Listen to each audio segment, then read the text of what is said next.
Hey, this is Derek Murphy. In the last video, I talked about the 4 things you need to self-publish successfully. And I wanted to make this video talking about the first one, which is write books that readers love, or write a book that people actually want to read. And unfortunately, this is one kind of easy thing that's a huge controversy in the writing industry. It could be an easy fix, and for business purposes, it makes complete sense that you need to write a book that other people want, or else they're not going to buy it. But a lot of writers have actually been taught to write for themselves, to forget about the market, to write based on their passion or their inspiration. And the problem is, on the one hand, they don't use any kind of a guide or a formula, which makes it much more difficult to actually finish a book. And when they finish a book, they don't know who their audience is, why they should read it. Nobody else is going to find the value of your book for you. So a lot of writers, they can't sell the book. They don't want to build an audience or do any of the marketing, which sounds kind of scary to them. So they'll look for an agent or a publisher or even a vanity press who just promises to do everything for them, but nobody can find the value for you. So if you don't know who your audience is and why they should like your book, if you can't communicate that to an agent or a publisher, they're not going to take your book either. If anybody else can't see the benefits of your book and they can't sell it, they're not going to be interested in working with you or supporting you, because you're not thinking about what's in it for them or other people. You're just thinking about kind of yourself. And it's great if you want to just write a book for yourself. It's a endeavor. It's one of the most difficult things you can do with your time. You should feel proud of finishing any kind of book. But then when the book gets published, when you're publishing the book or trying to market the book, you're either going to not sell any books, or hopefully you'll sell a bunch and people will like them. If you spend a lot of time writing a book, ideally you want people to read the book and enjoy the book. The next video I'm actually going to talk about write a book that people enjoy, so I'm not going to touch on that too much here in this video. But I want you to accept, or at least start to think about the idea that you want people to read your book. If you've worked on it, who do you want to read it, and what are they going to get out of it? What kind of value are they going to get out of it? You have to figure out what that value and what those benefits are. Luckily, it's really easy to do. Once you're interested in learning to write to market. Write to market just means you deliberately research the market and see what's popular or what people need or what people are responding to. And then you write a book for those people. It's a lot easier to write a good book on purpose that way, that's actually going to sell and people are going to enjoy it, if you do it deliberately, if you do it conscientiously. And also, luckily, most authors are never going to do this. Most authors, like I said, believe that if they write to market, then they must be selling out, or they must be writing crap, which isn't true on 2 counts. On the one hand, you can write faster and you can write books that people like by writing to market, and also you will end up with an objectively better quality book, a higher quality book. It's true I define quality as reader response. I feel like if readers don't enjoy your book, it's not a good book. It may be the case if you're writing literary fiction. 100, 200 years ago, if you were writing a book, maybe it was slow to market, they didn't get all the marketing in place, and gradually it was proved by history. That's rarely going to happen these days. Things move too quickly. And also, do you really want to be successful in 100 years after you're gone, or do you want, to see the results, to make an impact now with your book, to see the positive reviews now, and also be earning money with your book so you can focus on writing more books and doing what you love? That's really what I want to focus on, and it's such a critical, important thing. And unfortunately, this message often gets lost because a lot of authors out there hear write to market, or research the market, write what's popular, write what's selling, and they think, well, I want to write good books, so that's not for me. The path to a good book, faster, easier, better quality, is to research your market. There are tools out there that you can use. I have a link of resources I'll post below the video, but KDP Rocket, which is now Publisher Rocket, is a really good one. But you can even just go on Amazon. You can look through other similar books. You'll want to see what's selling. You look in the top 100 of your categories. You look at the free and the paid categories, because there are 2 on Amazon. And you'll look through the reviews, and you can listen to the reviews readers are saying, and they'll tell you what they like or they don't like about this book, and you can make a little checklist about about what your audience responds to, what resonates with them, what they enjoyed and what they didn't enjoy. That'll really help you keep on track to make sure you're writing a book that's going to please them. You can do the same thing with the categories. You can go on Goodreads. There's a whole bunch of category-specific genre lists, like best urban fantasy books or best self-help dieting books or whatever. If you find lists, if you Google those keywords, take a note of those blogs or websites or lists that are coming up and make a list of those books. Those are going to be your competitive titles. You're going to make a list of keywords that you can use, because that's your audience, people who like those books. For example, I'm writing a series of books about creativity, which is kind of where I want to position myself in the future. And so I know that, there are about 10 other authors who completely dominate the space. All I have to do is make sure my book shows up when those other books show up. Those books already have an audience. I don't have to build my audience from scratch. I just have to make sure I position my book to look like and to feel like those other books that are already selling in my categories, so that readers will respond to the book. Readers will see my book and say, oh, this looks like these other 10 books that I already love. You want to make it as easy as possible to communicate the benefits and the value of your book. That starts with the cover, which we're going to talk about later. Right now you can focus on the keywords and the title, the hook, the tagline, the blurb, the category.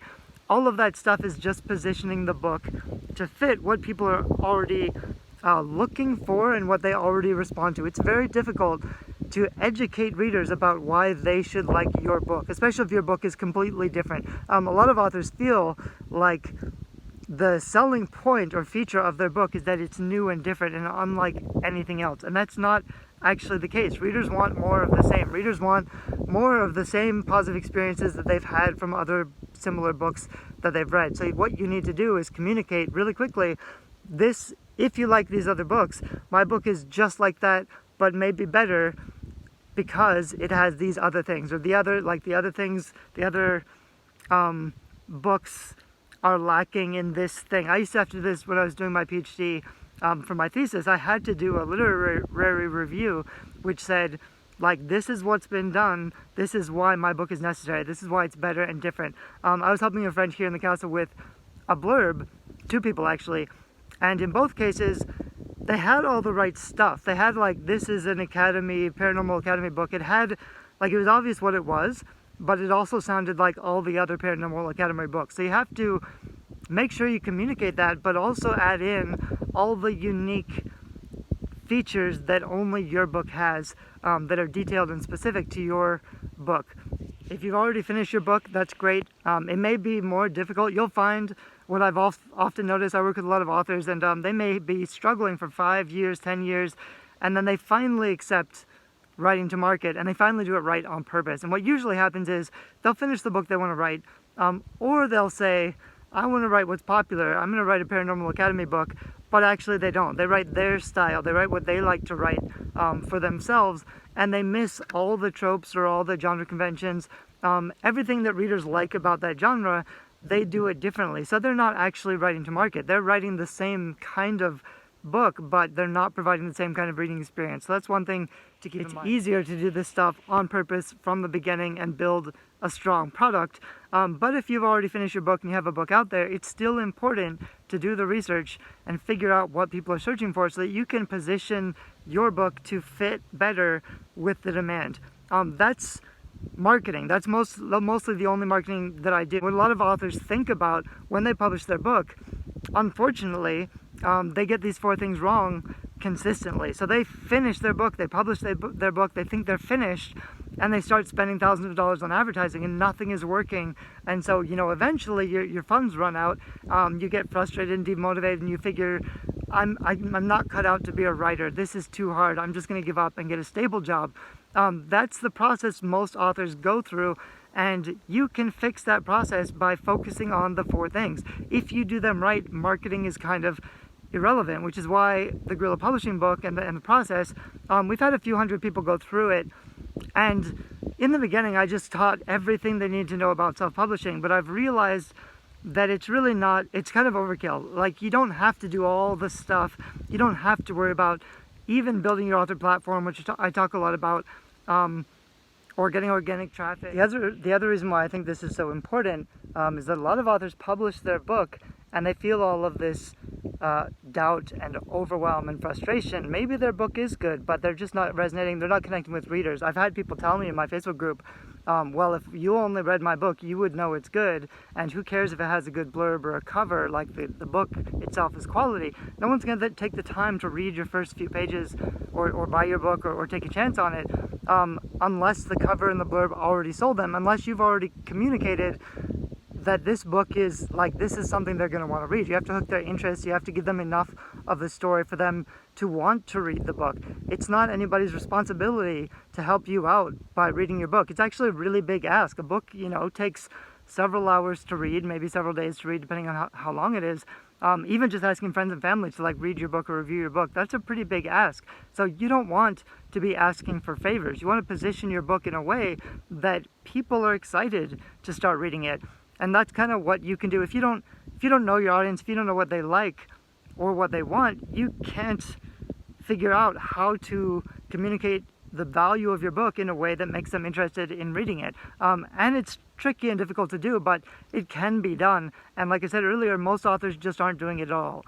Most authors have a book that's published that has, in the blurb, I still can't tell what genre it is. I can't tell why I would want to read it. The cover isn't good enough. The cover doesn't communicate the genre very well. So what happens is, you have to go there face to face. You have to go to a conference or event. You have to stand there with your book and talk to people and figure out what they want and have a conversation with them and then try to communicate, you're going to like this book because X, Y, and Z. But you can't afford to be having those conversations face-to-face with hundreds of people or thousands of people. What you have to do is figure out the selling features of your book and boil it down into a tight, 1 or 2 sentence hook and a blurb so that, you don't have to be there selling your book. You can just have it up online, and we'll talk more about that in a little video. But if your book reaches the right readers and it's positioned and packaged in the right way, you don't have to sell your book. You don't have to market your book.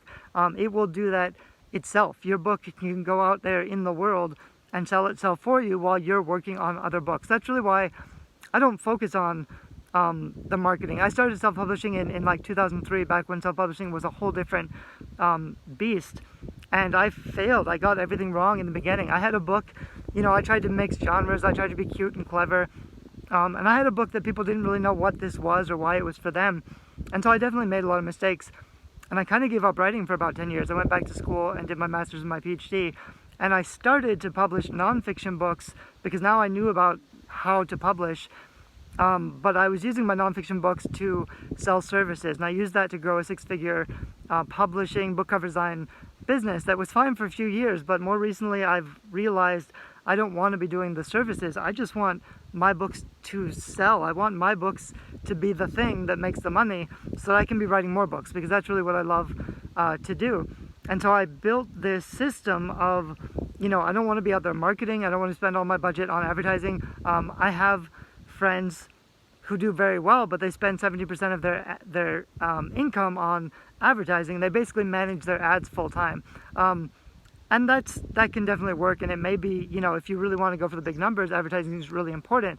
But I would prefer to have very casual book launches and have my book selling mostly on autopilot by building up my platform instead. So I don't actually talk a lot about book marketing, because what most authors do is they publish their book and they think they're finished. And actually it doesn't convert very well because it doesn't communicate the benefits, the cover's not right, the blurb's not right. And so they spend thousands of dollars on advertising, and eventually they get frustrated and they give up, or they feel like, is writing even for me? Am I cut out for this? And partly it's because they've never met their audience. They've never figured out who their audience is, so they've never put their book in front of the right audience. Or if they did, their book didn't communicate the benefits to that right audience in the right way. So what ends up happening is they never get any reviews, they never know if their book is any good, and of course they're going to feel the frustration and the self-doubt. So one of the ways that writing books that readers want, not only is it easier, not only does it provide a better quality book, but you get faster feedback. You get those positive reviews where readers are telling you, yes, I love this book, please write more books like this. Once you start getting that kind of feedback, suddenly the confidence and the motivation is no longer such a problem, because this book is going to be good. People are going to like it. That takes away a lot of the self-doubt and the frustration. Even, like, it's hard to write a book. Even if you write to market, it's still difficult to do the work, but at least you know when you finish, you know that you're ticking all the boxes. You know that you're building a book the right way, and that there's a demand for it, and you know how to put it in front of, if you know your market, if you know who your audience is and where they hang out, it's going to be a lot easier to figure out how to put your book in front of them in a cost-effective manner. So those 4 things that we're talking about, the first one is just write a book readers actually want. The funny thing is, 90% of the books on Amazon, they're not already doing that crucial first step, which means it's not that difficult if you decide to think about your audience before you write your book, or even after you write your book. Just thinking about, why does anybody want this book? Who are these people? Where are they? What are they going to get out of this book? Why are they going to enjoy it? You can even, there's an exercise I do in the Guerrilla Publishing course, which is just write yourself a positive review. Like, find your perfect reader and write a positive review, imagining that you are your reader reading your book. What do they like about it? What did they enjoy? How is it similar to other books that they like, or different from other books that they write? Write your own perfect review to yourself from your ideal reader, and that will really be a good exercise in figuring out, what are the unique benefits of your book. So that's all for today in the first video. Tomorrow I'm going to talk about the actual writing or the craft stuff. Whether you've written a book before or this is a new book that you're plotting out, there are ways to fix the book to make it more satisfying and more enjoyable for readers. So that's what we're going to talk about tomorrow. Thanks, bye-bye.